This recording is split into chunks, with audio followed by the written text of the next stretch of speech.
नियमितीकरण की मांगों को लेकर राज्य सरकार के खिलाफ समस्त संविदाधिकारी एवं कर्मचारियों ने मोर्चा खोल दिया है।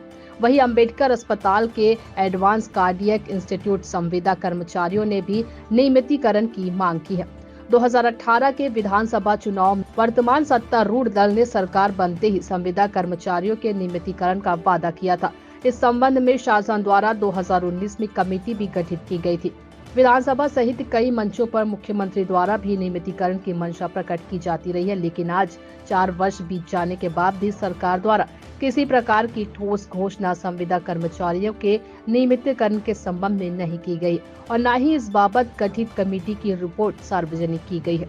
छत्तीसगढ़ सर्व विभागीय संविदा कर्मचारी महासंघ द्वारा समय समय पर दिए गए विज्ञापनों पर भी कोई कार्यवाही नहीं हुई है। संविदा कर्मचारियों के मसले पर सरकार के उक्त उपेक्षा पूर्ण व्यवहार से राज्य के समस्त संविदा कर्मचारियों में निराशा और आक्रोश व्याप्त है, जिस कारण महासंघ शासन का ध्यान आकर्षण करने के लिए 16 जनवरी से 20 जनवरी तक निश्चितकालीन आंदोलन पर जाने पर विवश है।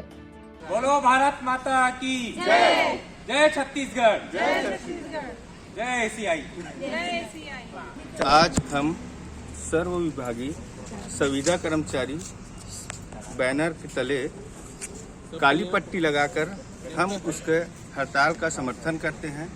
चूँकि हम एडवांस कार्डियक इंस्टीट्यूट में कार्यरत हैं, जो कि एक अति संवेदनशील जगह माना जाता है, जिसमें मरीजों के हित को ध्यान में रखते हुए हम सिर्फ काली पट्टी लगाकर हड़ताल का समर्थन करते हैं और सरकार के प्रति विरोध ज्ञापित करते हैं।